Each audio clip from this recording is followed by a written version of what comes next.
A very warm welcome. You are just in time to catch 3T TV, Thika's #1 online news channel, where as always, we are telling the Thika story as it is. My name is Juliet Modoni and I'm bringing you the business segment today. We are shooting it on location at Edgewood Country Place, which is located in Maboromoko off Gatanga Road. It is a nice location where you can host guests for a graduation party, a birthday party. Better yet, on a Sunday, you can bring the whole family for a family fun day. Be sure to check them out. So today's segment is absolutely interesting. Just like last time, we are talking about personal branding. We said that this year we are doing things differently, from our health to politics and to also how we are going to package ourselves. So today we've brought in an expert who is going to tell us more about personal branding, and we hope that by the end of this segment you will have learned a thing or two, and we will give you a good reason to subscribe to our channel. Let the segment begin. How are you doing? Hi, how are you? Thank you for having me. Most welcome. Kindly introduce yourself before we move on. Okay, my name is Wamboi Kabita. I'm the founder of Fempreneur Kenya, which is a Women Economic Engagement Empowerment Forum. I'm also an SME specialist, and I'm glad to be here today. Thank you very much. We had a very good engaging session on SMEs last time. And today we want to take a different turn. We want to talk about personal branding. We've seen people in our inboxes asking questions to do with personal branding. I'd like us to tell us first, what is personal branding? Okay. Now, I think first we need to think about a brand. We've seen so many corporates, and we've talked about, we know the corporate brand. And this is just the unique identification and identity of a company in terms of the products and services they offer, and in terms of their values. So at times you think, when you see a Toyota, what do you think? You think affordability, you think easy maintenance. When you see KFC, the KFC logo, you get hungry immediately. Now, in the same way, we need to invest in ourselves. And for us to be able to put ourselves out there and become competitive in the market, we need to invest in our personal brands. Basically, what we mean by a personal brand, it's your unique identity in terms of your character, your skills, your expertise, and your personality. It's actually you telling us the story of your life and programming us to actually view you that way. Thank you. Awesome. Yeah. Now, you've talked about a brand is now me, how I want people to view me in that sense. Who does personal branding apply to? It applies to every one of us, because we all have our unique skill sets, our unique personalities. And for you to start developing your brand, you need to ask yourself, what do people think about me whenever my name is mentioned? I think you've been in groups where maybe when you're looking for somebody, a treasurer, and all of a sudden everyone will pick a particular name because this person probably has integrity. Or if you go somewhere, and I'll give an example where you'll be told that so-and-so, don't wait for so-and-so, this person is always late. So there's a way, it's just a way of programming people to view you and developing yourself. And developing yourself using the unique combinations of the skills you have. Yes. Then another thing I'd like to find out, how do you go about developing your own brand such that when people see me out there, they'll know, that is definitely Juliet. Or when they see some work that has been put out there, they'll know that is definitely Juliet who did that. So how do you go about developing your brand? Okay. I would say, first of all, you need to invest in yourself. And that's one thing I'd say we, as the young people or the young people, do not take time to. Invest in yourself. And the first thing you need to do is get feedback from your peers. Ask your friends, your colleagues, maybe your parents, to give you feedback and give you your strength and their weaknesses. And you also need to know that they're not meant to break you, or not just meant to help you improve yourself. Secondly, there's something called upskilling. And this is for both the ones in entrepreneurship and anyone who is even in the job market. There's something that you need to have that makes you stand out from everyone else.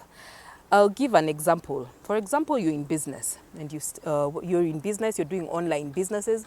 You need to invest in learning about customer service, Okay. how to impress your customers, how the online turnaround time, what the turnaround time should be, so as you avoid being so as to avoid disappointing your customers. If you're out here looking for work, I always say when you graduate, you're all on the same platform. You're all at the same level. So you'll keep saying there are no jobs because you don't add any additional skills or any additional training to yourselves. And you might even say that there's no money to add.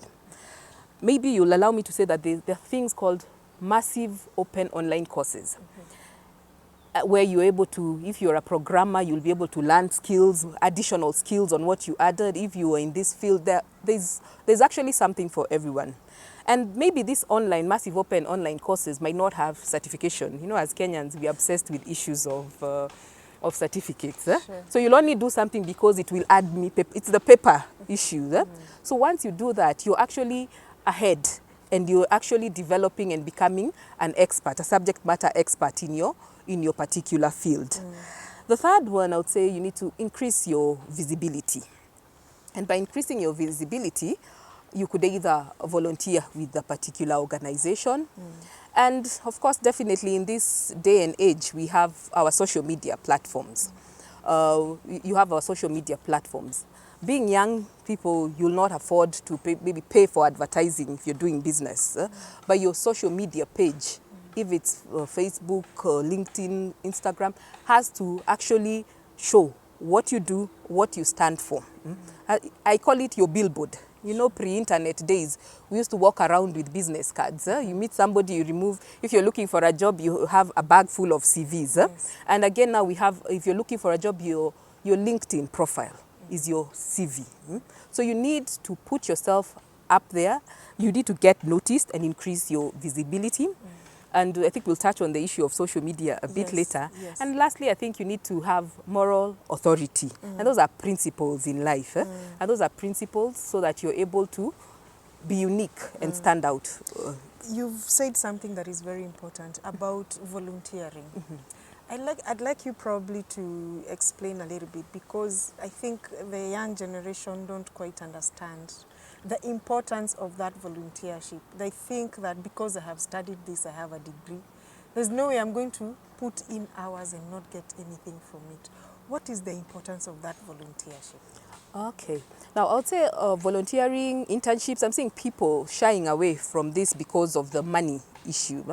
And as you're developing yourself in life, not everything is about money, because you get to learn the skills, you get to learn what is expected. If it's in the corporate world, if you want to work in the NGO world, you need to work, you get to learn what that job entails. So there's nothing wrong with volunteering, and it actually gives you an added advantage. It gives you an added advantage because by the time you're out there, you already have what is called experience. We keep saying that we're asked for experience, yet we've just come out of school, we've not gotten jobs. That's how you gain your experience, through internships and through volunteering. So it's actually not a bad thing. It's something I would personally encourage people to do. Yes. Now, I'd like you now to tell us what is the importance of having a personal brand? You as a person who is looking for a job out there, or you already in business and you want to expand your territories. Well, a personal brand, like we said, are your own unique values. It gives you credibility in the marketplace. So if you're in business, people know I can do business with so and so because he or she has these values. In the workplace, you're able to show passion and do things very diligently because of the value system you have. It also gives you authenticity, and it makes you stand out from the crowd. It shows that you're committed, and that you have a value system, and that you're also a person with a vision. Yes. Now, that was the importance of personal branding. Now, how do you go about in maintaining that brand? Now, you've created a brand. How do you go about in maintaining it? Okay. So you need to have focus in what you do. Well, I always say, whatever you do, even if you're given a broom to sweep, do it perfectly. Do it to perfection. Exceed people's expectation. You need to be genuine. And by genuine, I mean don't have two personas. Have a genuine, open persona. And like we said, a brand is a story about yourself. Sure. I need to think. When I think about you, I need to know a story about you. You need to be consistent, and that's both online and offline. Yes. You need to create a positive impact in society and in whatever you do. And actually get yourself mentors who are successful examples in your field of work, if it's entrepreneurship, if it's business, in whatever field of work, you need to get yourself successful mentors. And by successful, I don't mean wealthy I just mean people who are rich in knowledge and people who are able to guide you in that in your path. Then you need to actually live your life so that you leave a legacy. What will you be remembered for? Yes. In other words, you do you. Do you.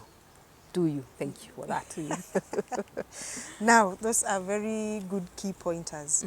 There's this other, I don't know whether to call it a monster, social media. You know, social media is here to stay. It has Yes. come and taken over. Yes.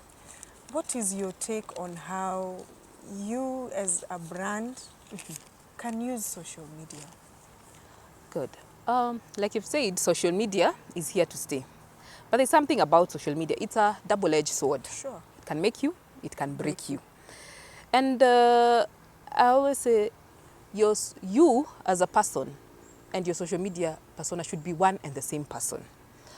Because we've seen people who actually turn, whenever they are behind the keyboard, people who go out there and spew a lot of, like now during politics, there's going to be a lot of tribal vitriol, a lot of very nasty things said against each other. So you need to know that what you post, the internet never forgets. You go for an interview and you wonder why you're not getting jobs. Or you lose a business opportunity. And I'll tell you why. When you're invited to a place, what's the first thing you do? I think you do a Google search. Yes. I think for me, that's what I do. If I'm supposed to go to a place, that's the same thing we do with names. Yes. I'm supposed to meet you, so I'll just do a search on your name. And depending on what I see on your platform, that determines, or the kind of even names. You know, there are people who use very funny names and you're like, okay. Yeah. So depending on what I see, I'll either decide not to give you business or not to engage you further. Okay? Again, I tell the job seekers, if you're looking for a job, your social media platform is actually the best platform. Become a subject matter expert. Talk about things, because that's free. If you have internet, just use your platform to actually sell yourself, not for views, because somebody will come across it. When we go to the embassy, here they now check our platforms. So you're denied a visa and you wonder why. It's because of the things we are actually using. We are actually posting on our platforms. Now there's something called, I want to talk about something called an elevator pitch. Yes. I think every person should have one. It's actually, I call it a 30 to 60 second speech about who you are, what you do, and what you can offer. Why it's called an elevator pitch? It's because those 30 to 60 seconds are actually the time taken between floors. So you should always have a ready, practice it. Who am I? What have I done? What are my skills? And what can I offer?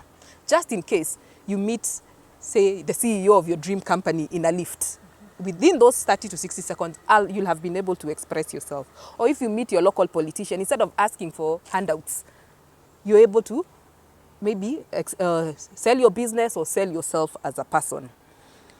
And this applies to social media. Let me give an example I saw earlier in in one of the social media pages.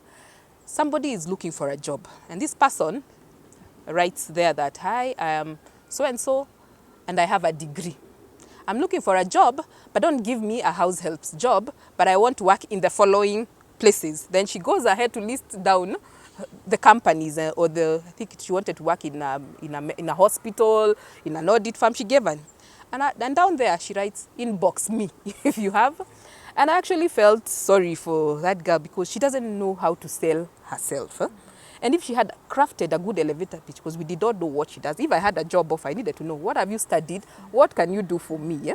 Please give us, allow me to cut you short, please give us a practical example. Like, for example, that lady, how well should she have crafted the message? The message, it was, hello, maybe, okay. Hi, my name is Jerry. I've done secretarial. I've been a receptionist in many companies, and I'm looking for an opportunity to serve in any organization as a front office personnel because of my excellent customer service skills. Yeah, and I'm looking forward to hearing from anyone who has an open position. Yes. Wow. That's what you should have maybe done, something like that. That sounded very well, actually. Yeah. So that is how it should have been. Yes. Please go on about social media. So this, like we were saying, you need to be very careful about the names. And I know people say that that's a different space. You need about the kind of names you use, about the kind of content you use. I've seen you could have the people who really applaud maybe GBV. Then you go for an interview and the panel seated there are women. You see, it already shows who you are. And that messes, it's actually part of your branding. That messes your chances and actually exposes you in terms of who you actually really are. The kind of illustrations, pictures, or links you're sharing. There are people who are trolls. And we've seen in the recent years, I know all of us have seen what has been trending, that the internet will always catch up with you. Things that happen 2, 3, 4 years down the line, or even 10. Ask yourself before you post things out there, before you do anything that is not of value. Would I really want my children to see these things 10, 20 years down the line? Yes. So you need to actually know which platform works for you, know when to post and what to post, and consider people's feelings when you're doing it. Yes. I think we will not have done any justice to personal branding if we don't talk particularly about attire. How you present yourself when you're going for an interview, per se. Okay. Yes. What I would say about personal presentation and grooming, you need to study. You need to study the industry you are in. Because, for example, if you're going to a bank for an interview, I expect you to go in a suit or in an official dress. Tied back, your hair should be tied back if you're a man. But if you went to these tech startups, you could go in shorts and rubber shoes and you could leave your... Times have changed and industries have really changed. So in terms of presentation, I would ask you, and I'd leave it to the audience, to actually do research on what is expected and what are the industry standards of a particular industry. If it's business, find out more about the person you're going to meet or the audience you're actually going to interact with. Yes. Because I think like times have actually changed. In my days, you'd not go anywhere. I've seen men with dreadlocks, even in courtrooms, and they are held. Those are things you wouldn't have done a long time ago. So do an industry research of where you're going and what they expect you to do. Yes. Wow, thank you. That is absolutely informative. Now, there's probably somebody out there who'd like to contact you for their personal branding. You can give them your social media handles as well. And if there's anything else you'd like to tell them, please do. All right. You could reach me on 0777 996010, and all my social media platforms are at Wamboi Kabita. That's Facebook, Instagram, and Twitter. Thank you. Thank you so much. Maybe, Modoni, you could also challenge your viewers to do an elevator pitch at the comment section. Then you can mention one or two of them and give them exposure in our next Awesome, Yes. awesome. So they introduce themselves and what they do? Yes, and you can pick one or two. And in the next platform, maybe someone, maybe their employer is out there or their business acquaintance is out there. Sure. Okay. Thank you very much for that. Thank you so much. Ladies and gentlemen, that was Wamboi Kabita, who has challenged you to give your elevator pitch. You're probably looking for a job or an opportunity, or you're in business and you're looking for partners. Go ahead and give your elevator pitch at the comment section. We have learned that a brand is your uniqueness. So what do people remember you for? I have been your host, Juliet Mudhoni, and I hope that you have learned a thing or two. Until next time, take care.